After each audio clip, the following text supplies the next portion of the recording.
Good afternoon.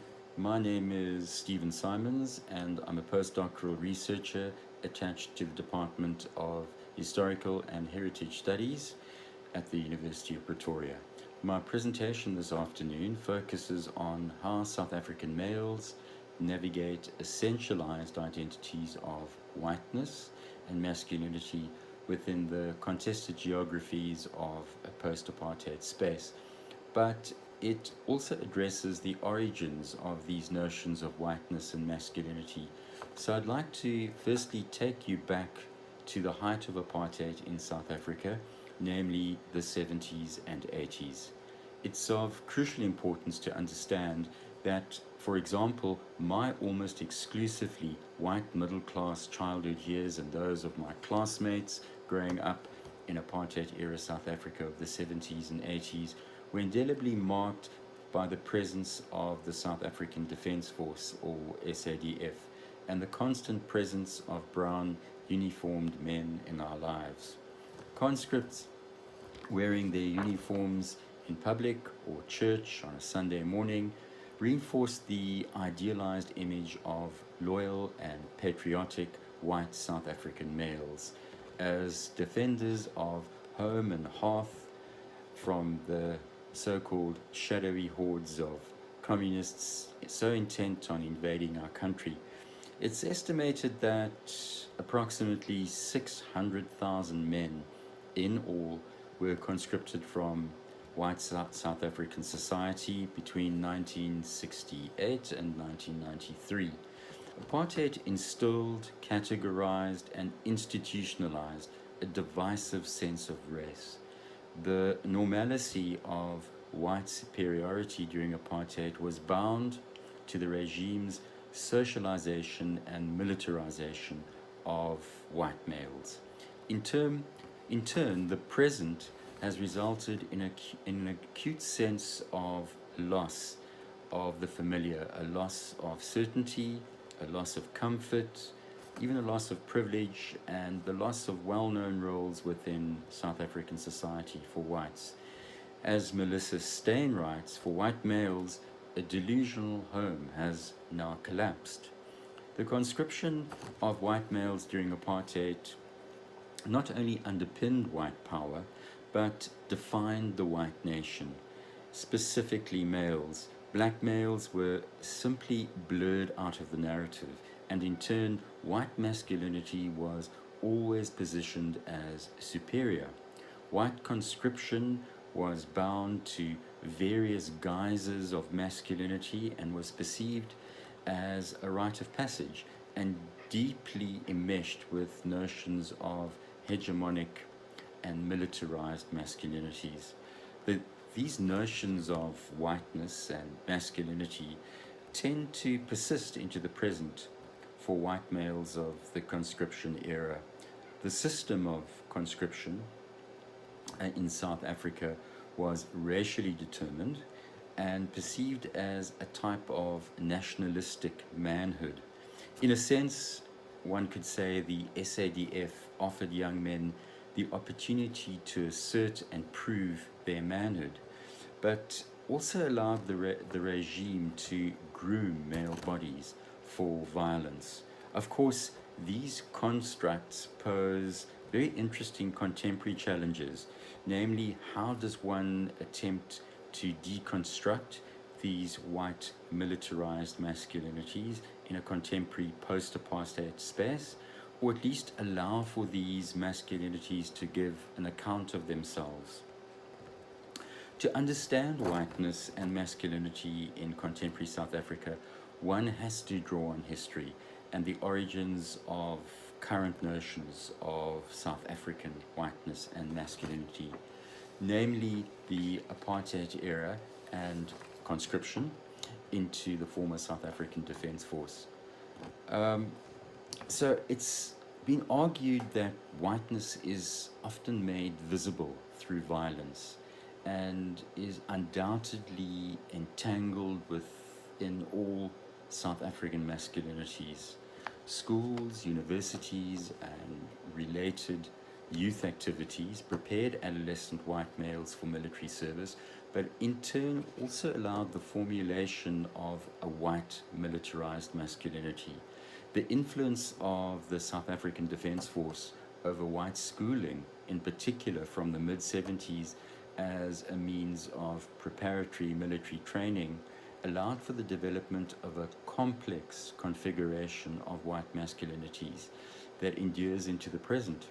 Academic Jacqueline Koch uses the phrase socialization into brutality, which is essentially bound white masculinity to militarism in an attempt to transform young men into soldiers.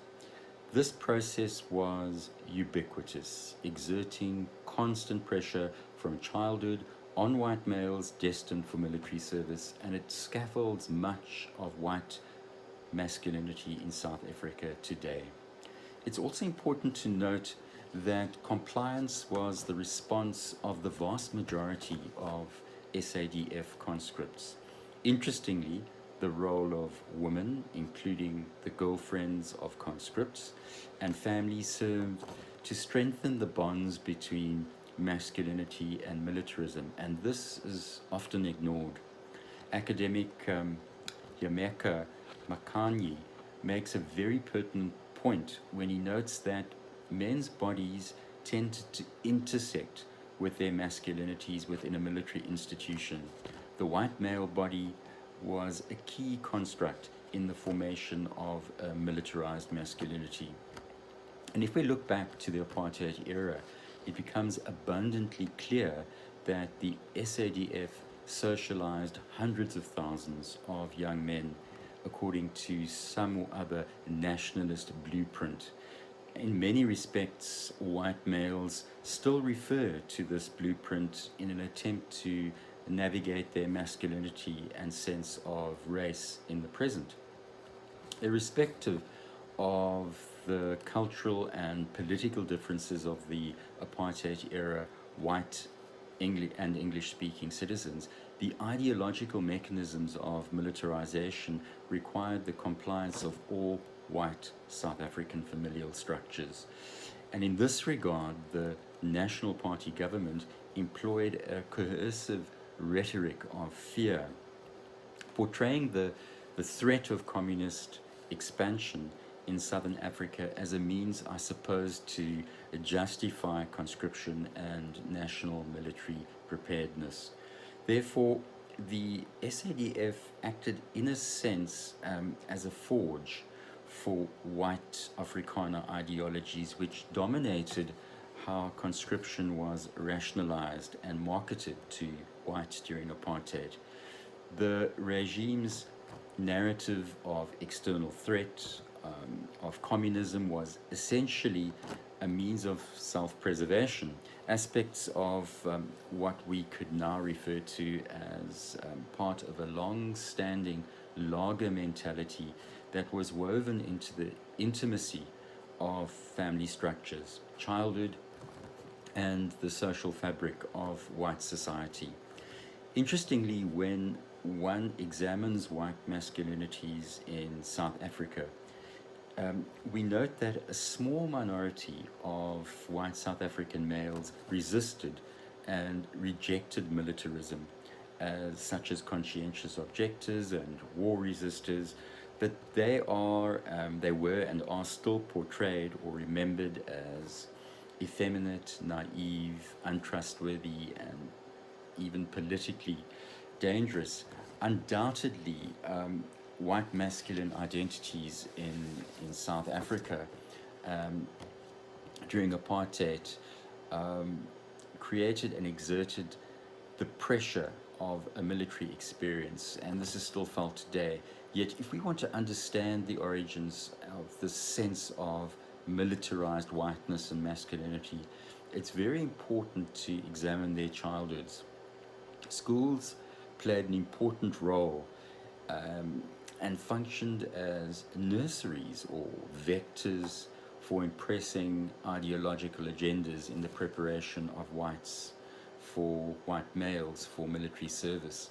So apartheid era education was never a neutral act. It was influenced by a dominant and racially divisive political discourse that was entrenched in white privilege. White schools were buttressed by Protestant Christian principles that adhered to a predominantly, typically Afrikaans and authoritarian paradigm.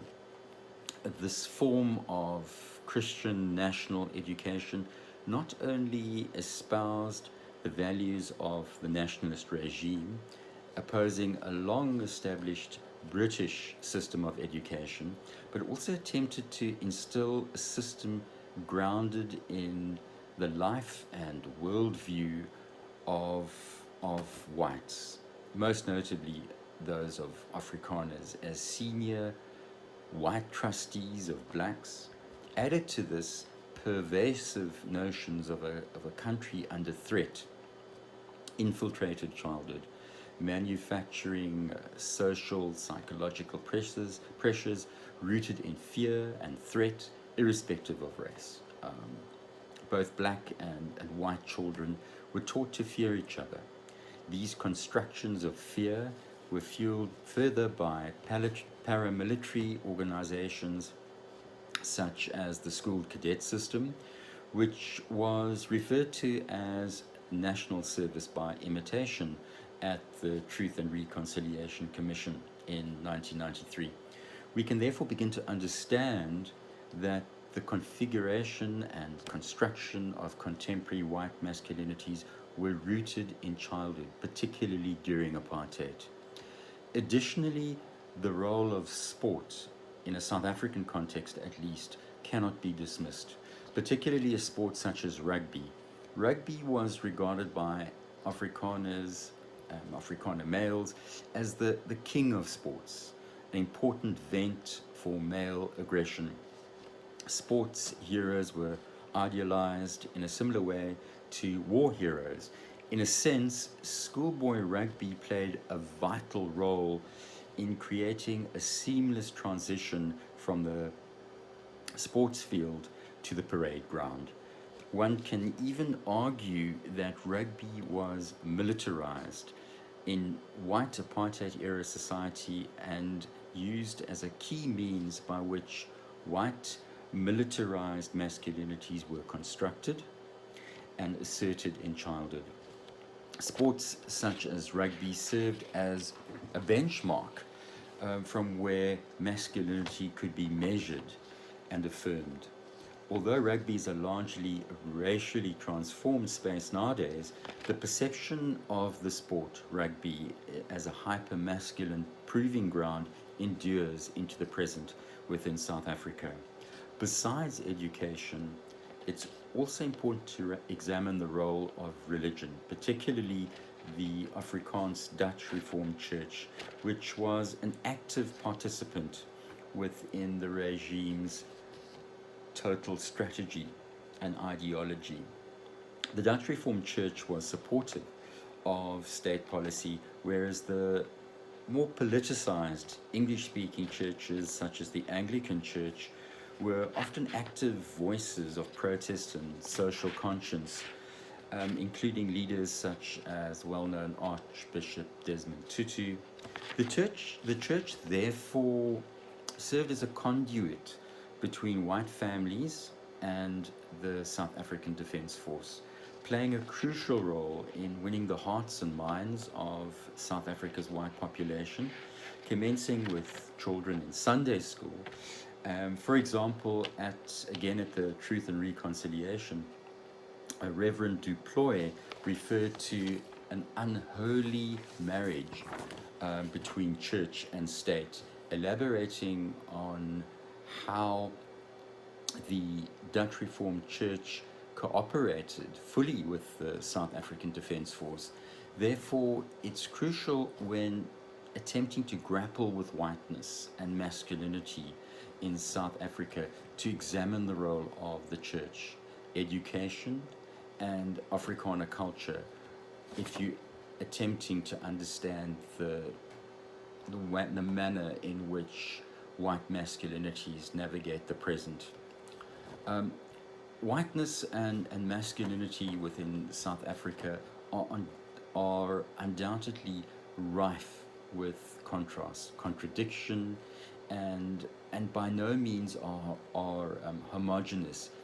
Yet they remain inevitably bound to a deeply unsettling past. So the question we ask is, how do white males, specifically those men who grew up during apartheid, attempt to navigate the present? Many white males feel that they have been systemically marginalized by the black majority in a post-apartheid space. As previously mentioned, Melissa Stein writes that their delusional home has now collapsed. Yet, is this the case in reality? According to a report in 2017, only 23% of the shares traded on the South African Stock Exchange were held directly and indirectly by black South Africans. White males of the conscription era remain a potent economic force within the post-apartheid landscape, still firmly gripping the financial reins of power and in many sectors of the market. These largely contemporary unsettled spaces of whiteness have forced males of the conscription era to reevaluate their role and sense of identity and usefulness within South African society. This loss of the familiar within the democratic era, particularly among ex-conscripts of the South African Defence Force, have allowed continued undercurrents to flow, which are most notably internalized and then articulated as counter-memories and memorializations of a bygone age.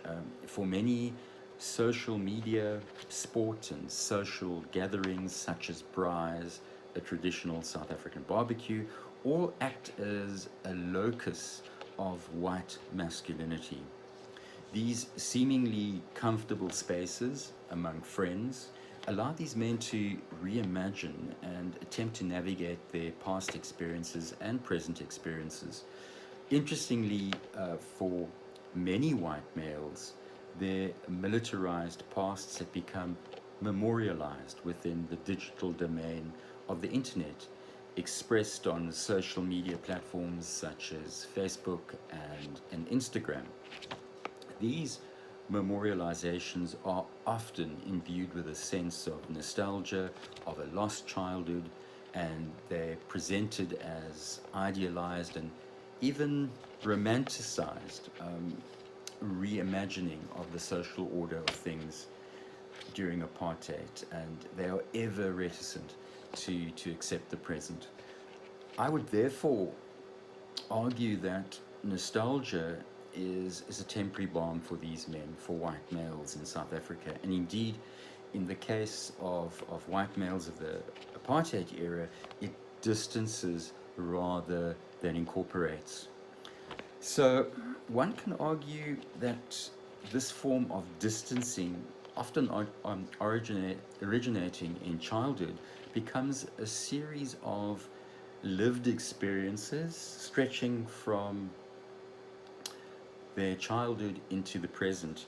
Yet this sense of whiteness and masculinity is indelibly marked by the divided histories of all South Africans.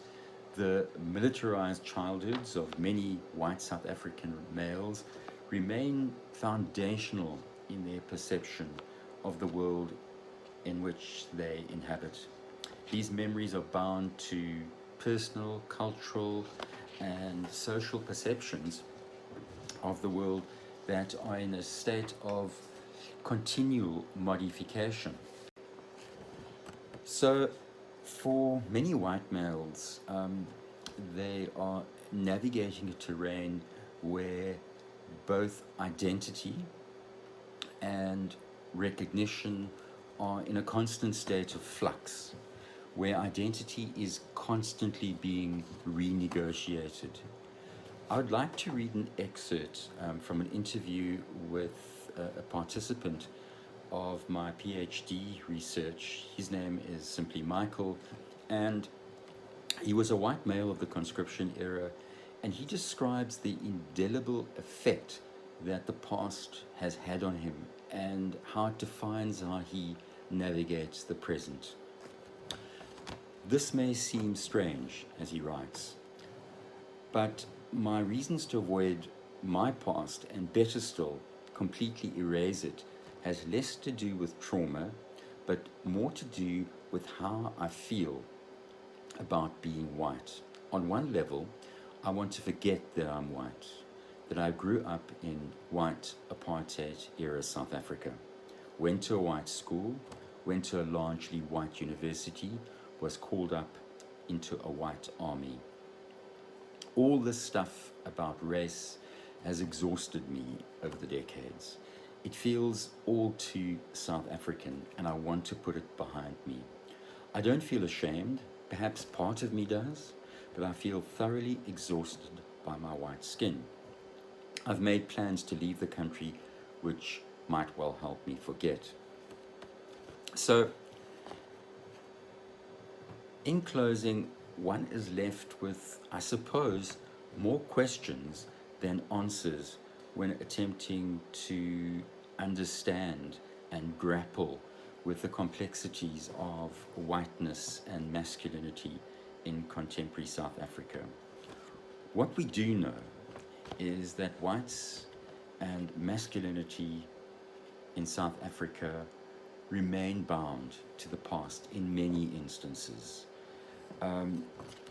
What we also know is that further scholarly examination of white militarized childhoods will perhaps allow us to understand and navigate these palpable silences and the memories of white South African society, particularly males, more effectively. What is understood is that apartheid and its militarization of white males have impacted on all sectors and all races of South African society. And although this has been largely silenced and the memories of these men have been marginalized, apartheid has altered our nation's psychology, indefinitely engineering a deep set of fear of others. Sadly, these fears continue to cast a long shadow of division that extends from its genesis in childhood into the present for all South Africans. So we understand that this is a wholly understudied area, and we as researchers and historians should go there and see how it moves, see how it works, particularly when presented within a contemporary space. So in closing, I'd like to thank you for listening to my presentation. And if you are interested in exploring my research online, feel free to visit my website, www.sayingno.co.za, which details my ongoing research around this particular discipline and area. So thank you once again, and have a good evening.